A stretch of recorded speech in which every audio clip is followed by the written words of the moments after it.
Bom dia, boa tarde, boa noite, sexto ano. A gente vai fazer agora mais um vídeo, né? Eu sou o professor Vitor e essa semana é a revisão. Nós vamos ter tudo bem organizadinho, tudo bem pensado para vocês poderem fazer uma ótima prova, né? Então, na aula de hoje, vocês não precisam estar com o livro, né? De vocês acompanhar com o livro, como normalmente. Nem tem uma folhinha, a folhinha que vocês vão pegar essa semana é a folhinha da prova em si, né? Então é simplesmente uma apresentação aqui que eu vou fazer com pedaços do livro, né, e algumas outras imagens para ajudar vocês a memorizarem tudo bastante, tá bom? Então simplesmente preciso da atenção de vocês, que vocês se dediquem à aula, que aí com certeza vocês vão conseguir ter bastante facilidade na prova, tá bom?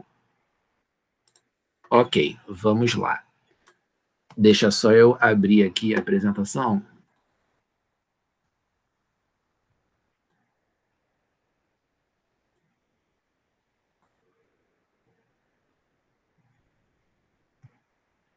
Já está aparecendo para vocês.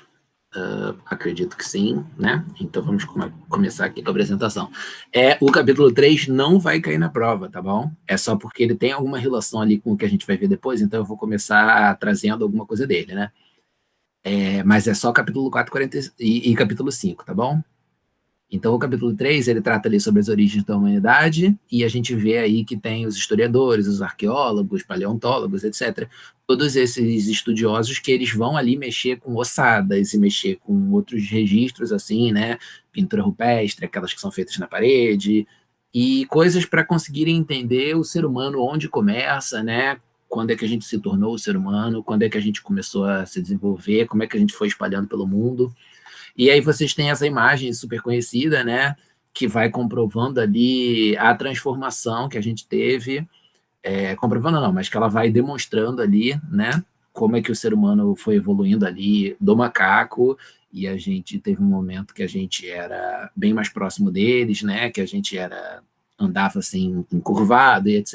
E com o tempo a gente foi ficando maior, né? Mais alto, mais com as costas assim, né? Para cima, ereto, com postura, e começou a usar ferramentas e tudo mais, né? Essas aí são as últimas etapas, as etapas mais importantes, e nós temos aí, vocês percebam que a gente tem milhares, milhões de anos para cada etapa dessas, tá? Então não é como se ontem a gente já tivesse sido igual a macaco, como se a gente fosse tão próximo assim, tá bom? Então tudo isso que a gente está falando é no decorrer de muitos, muitos, muitos anos. E aí o ser humano, essa última etapa, né, que é o Homo sapiens, que somos nós, ele surgiu ali na África.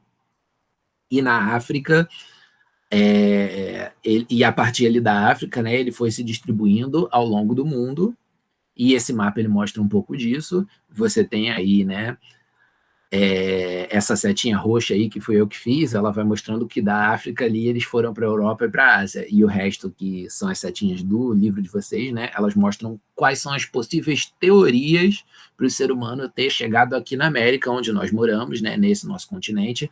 Percebam aqui, o Brasil ele fica nesse canto aqui da América do Sul, bem onde está escrito América do Sul mesmo, né? E aí tem várias teorias. Poderia ter vindo aqui através das ilhas, ou poderia ter ido ali por cima por uma ponte de gelo, poderia ter vindo a partir da Europa, enfim. Mas provavelmente a gente veio da Ásia, porque o pessoal da Ásia é mais parecido com o pessoal daqui da América. E aí, aos poucos, conforme o ser humano estava dividido aí pelo mundo todo, a gente começa a ter as civilizações, como a gente chama. E o que é uma civilização? Guardem isso, que é bastante importante. É uma população que se estabelece em determinado território e apresenta um conjunto de características sociais, políticas, econômicas e culturais semelhantes. Ou seja, é um grupo ali de uma galera que vive do mesmo jeito. Então, todas essas que a gente vai falar, né? Egípcios e mesopotâmios, esses que estão aí, né?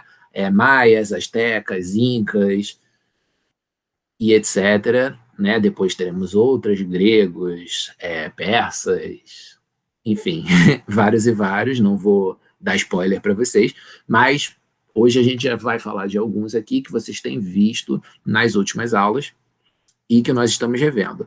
Os mesopotâmicos e os egípcios são alguns dos que a gente conhece de mais antigos ali que tem. Algumas das primeiras civilizações que a gente consegue comprovar, talvez tenha tido outras antes, mas que a gente ainda vai descobrir naquelas pesquisas que eu mostrei ali o cara fazendo. Eles dois, essas duas, mesopotâmicos e egípcios, eles ficam nessa parte que está verde aqui do mapa, que é entre a África, a Ásia e parte ali da Europa, né? Que é a área conhecida como Oriente Médio, que é uma área que hoje em dia ela aparece muito em noticiário, porque você ainda tem várias guerras ali na região. E nessa área, que é uma área muito desértica, para você, tem muito deserto, né? O deserto do Saara é ali, aqui nessa beirada, perto do Egito. Você tem outros desertos ali, o deserto sírio, que está aparecendo aqui no mapa, e alguns outros. Então é uma região muito quente, tem muita areia, muita dificuldade ali de você plantar, de você conseguir alimento. Então, você ter rios ali é mais importante. Sempre é algo muito importante em qualquer lugar do mundo que você esteja, para você construir uma civilização. Normalmente tem algum rio ou lago por perto. Porém, ali era algo marcante dos mesopotâmicos e dos egípcios. Os egípcios, eles ficavam aqui próximos do rio Nilo, né, que é esse aqui, e os mesopotâmicos ficavam aqui ao redor do Tigre e do Eufrates. Então, essa região aqui é a região do chamado crescente fértil. É a região onde os rios permitem uma qualidade ali de vida, né, uma capacidade de você produzir e construir uma civilização ali com comida, né? Os povos mesopotâmicos, eles são conhecidos por várias coisas. Você tem, primeiramente, a escrita cuneiforme, que é essa escrita feita ali escavando argila ou pedra ou metal com alguma coisinha ali de ferro, né? Então, se você aproximar isso aqui, você vai ver que são várias entradinhas ali, é como se você pegasse, sei lá, uma chave de fenda, né? Aquela coisa de, de fazer reparo, né, em casa, né? Aquela ferramenta, e você usasse ela assim para escavar na rocha. E a partir dessa escrita a gente consegue ter códigos de lei ali, né? Como esse código de Hammurabi que está marcado nessa famosa pedra aqui, né? E ele evoluiu com o tempo, né? Essa escrita ela evoluiu com o tempo para primeiro ela tinha imagens, né? Depois ela passou a representar ideias além dessas imagens e depois ela passou a representar os sons, que nem as nossas letras de hoje em dia, né? A, B, cada letra ela tem um som sozinho que ela faz, né? Então, na escrita cuneiforme, a gente já tinha isso, além das ideias e das imagens, e foi aparecendo aos poucos.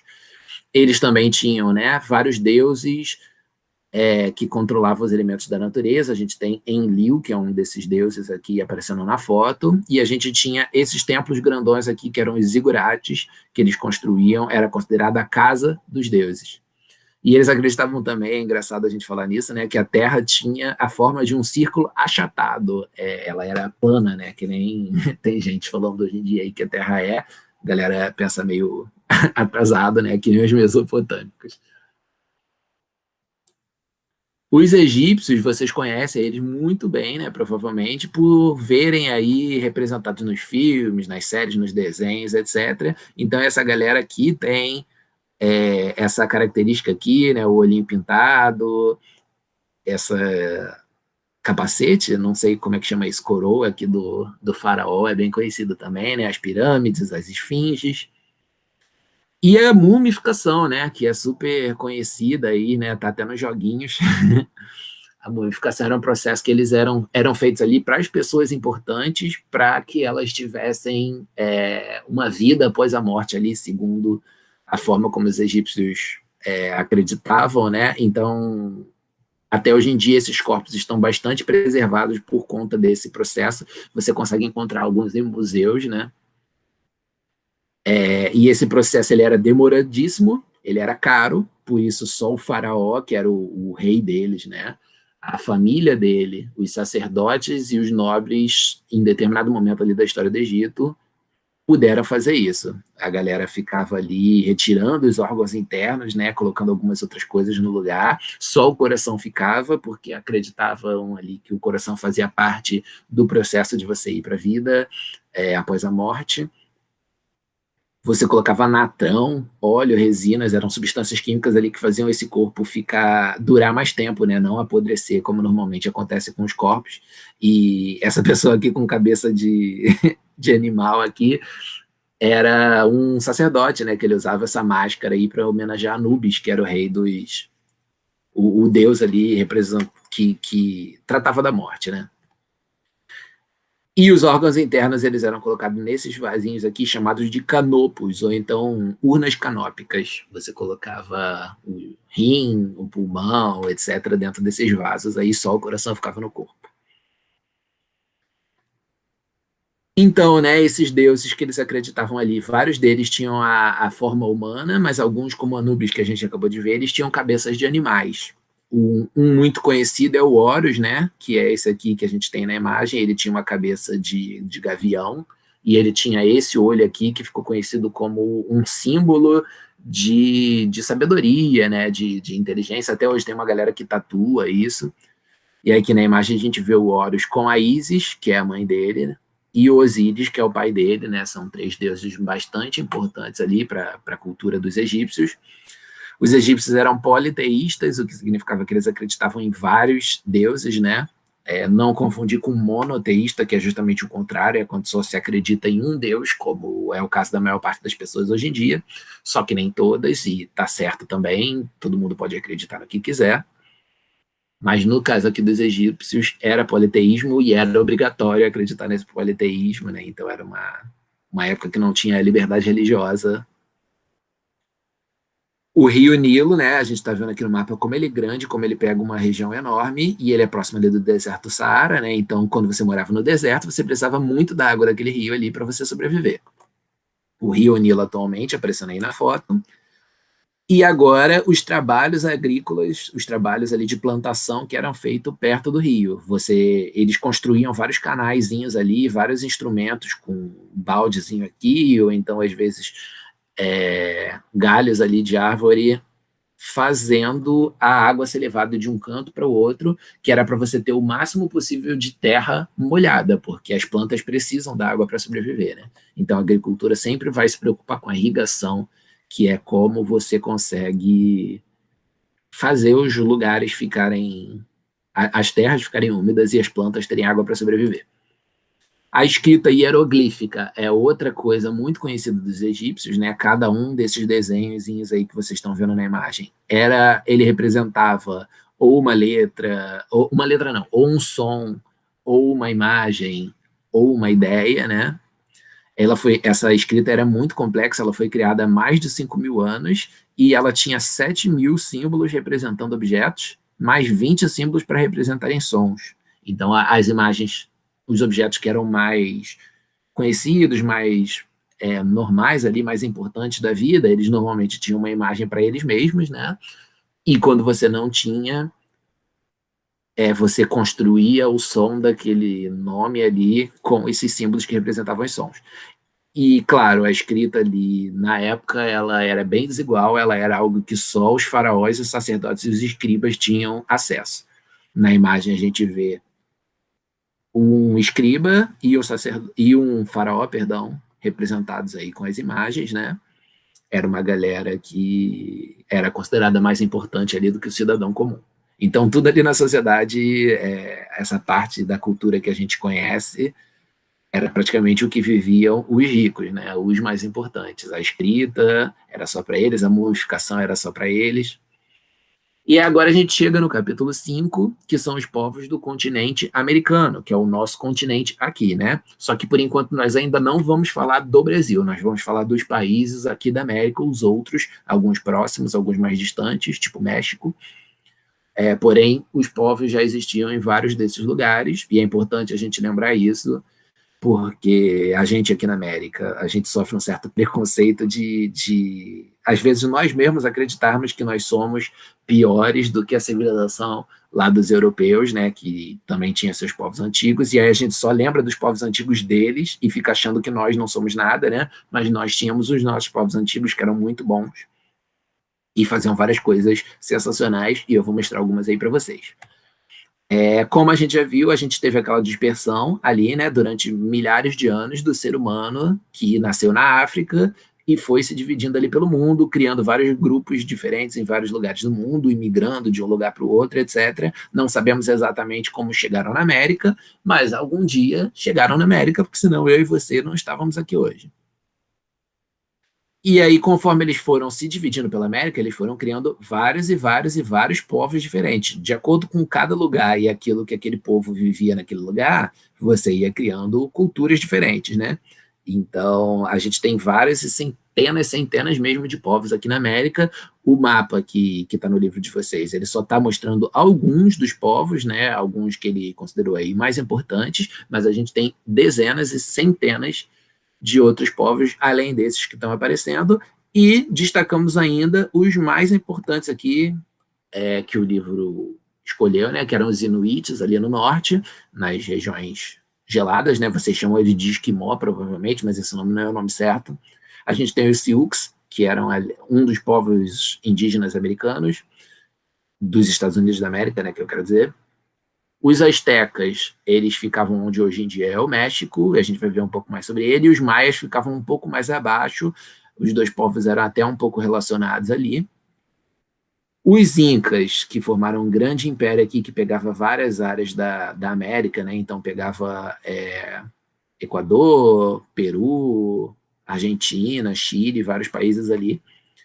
E o território atual do Brasil também tinha centenas de povos aqui, mas alguns dos povos eles tinham a semelhança da língua ali, que era a língua tupi.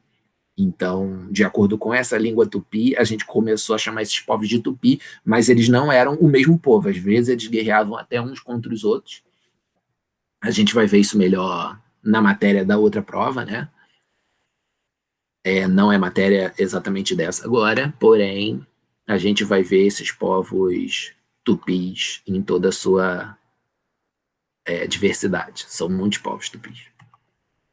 Mas voltando aqui para os que vão cair na nossa prova, né? A gente tem a civilização maia, a civilização asteca e a civilização inca. A civilização maia, vocês provavelmente já ouviram falar do calendário maia, que era um calendário que eles faziam ali bem diferente do nosso, tinha 200 e poucos dias no ano, né? Ele era baseado na natureza, que nem o nosso, porém, eles viam ali a natureza de uma outra forma e fizeram um outro calendário.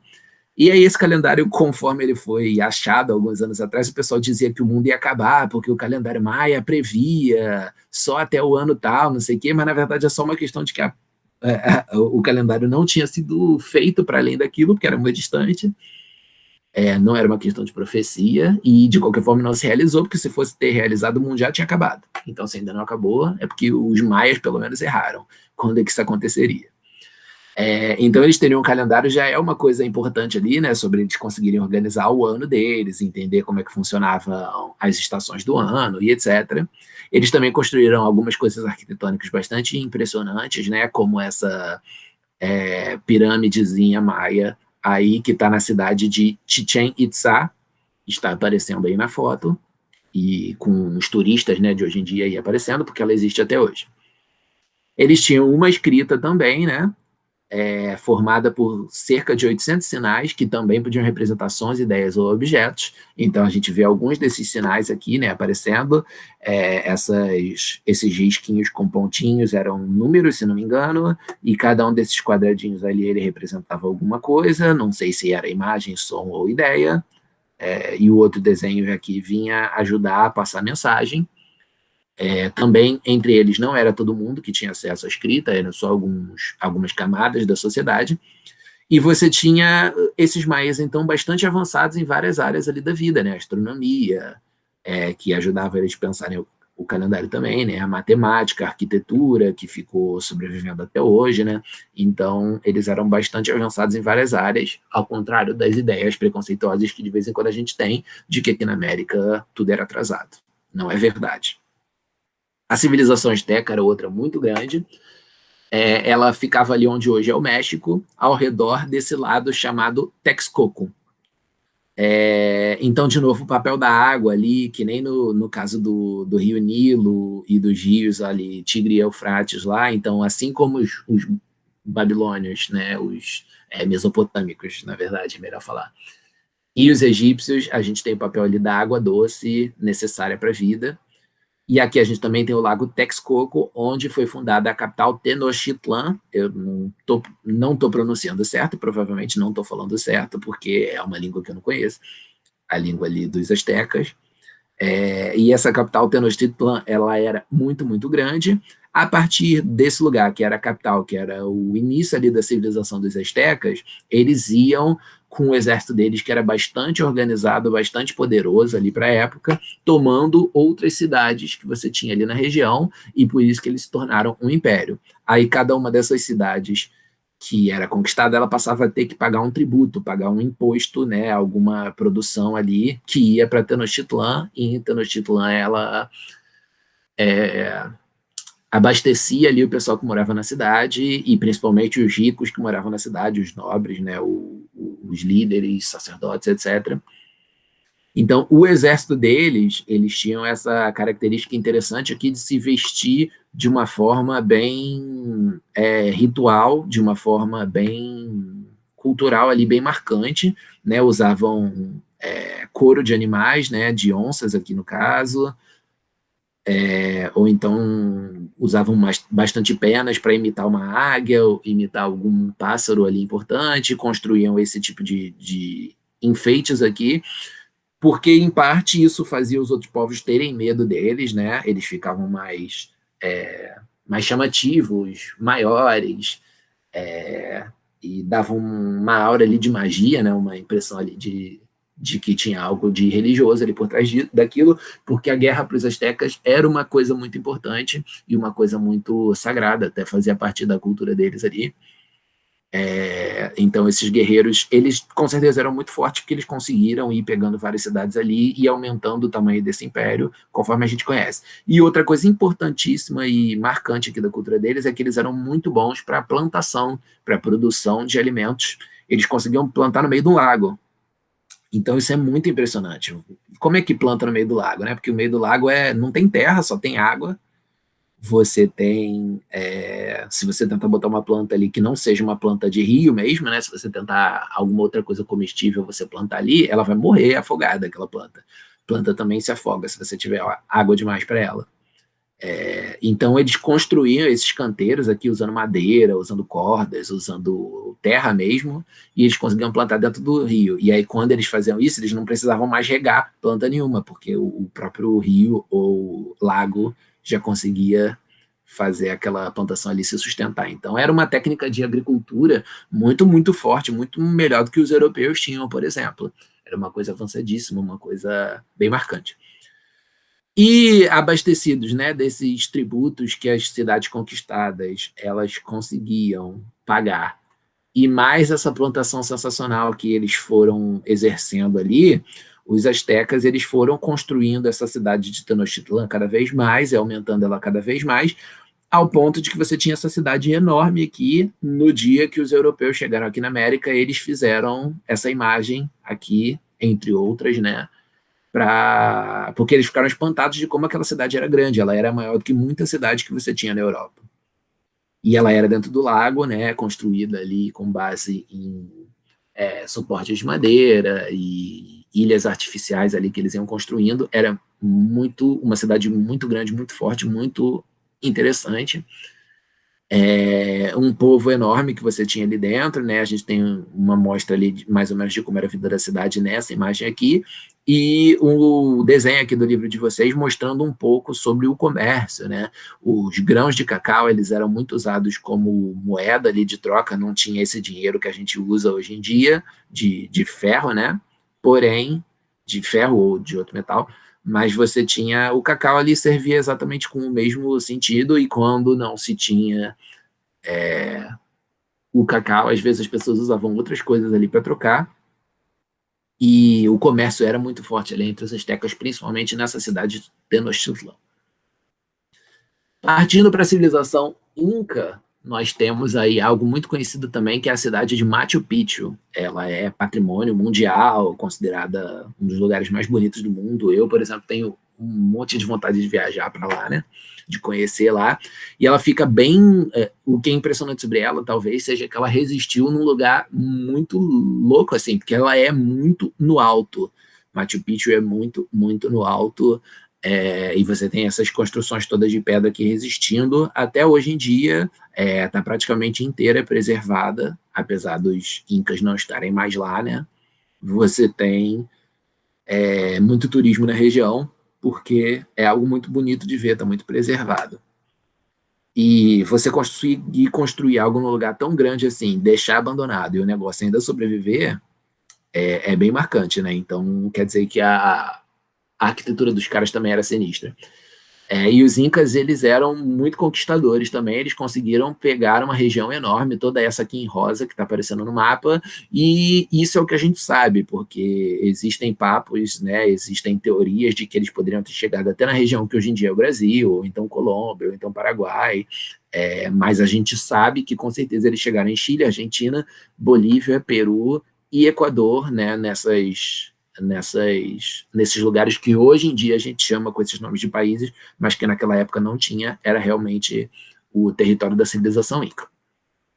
A arquitetura deles tem esses blocos de pedras aqui marcantes, que eram encaixados, você não tinha nada tipo cimento entre eles eram simplesmente encaixados, e ficavam muito bem ali, tanto é que até hoje em dia você tem as moças aqui tirando foto, né, como turistas demonstram isso. A gente tinha estradas ligando a capital deles, que era Cusco, a todas as outras regiões do Império ali, então você tinha uma comunicação grande, um comércio grande entre os lugares. Nós tínhamos essa técnica de agricultura aqui, que é o terraceamento, né? Você construía esses terraços aqui de pedra, porque eles viviam na região da Cordilheira dos Andes, que é um lugar cheio de montanha. E você plantar na montanha é difícil, porque quando chove, a água desce ali aquela ribanceira, né? Desce aquele morro ali, aquela montanha, e leva tudo que você plantou embora. Leva a terra, leva os nutrientes ali da terra, leva a planta, dependendo do caso, leva o plantador, dependendo do caso. Então, é arriscado e tem um prejuízo ali da sua agricultura se você tentar plantar direto na encosta do morro. Então, em vez disso, os caras faziam esses degraus aqui de terra, eles construíam. Isso aqui não é natural, o morro daquele lugar não veio assim da natureza, não foi Deus que criou isso aqui. Foram seres humanos ali daquele Império Inca que desenvolveram essa técnica. Em outros lugares do mundo também foi desenvolvida, né? Mas você tinha algo muito avançado ali para aquela época, não foi todo lugar que criou isso. E a partir desses terraços eles iam construindo as coisas. E nós também temos o quipo, que é um instrumento ali que era usado para matemática, né? Era usado para fazer conta, só alguns caras também que sabiam, né, utilizar, mas é algo marcante e forte ali da cultura deles.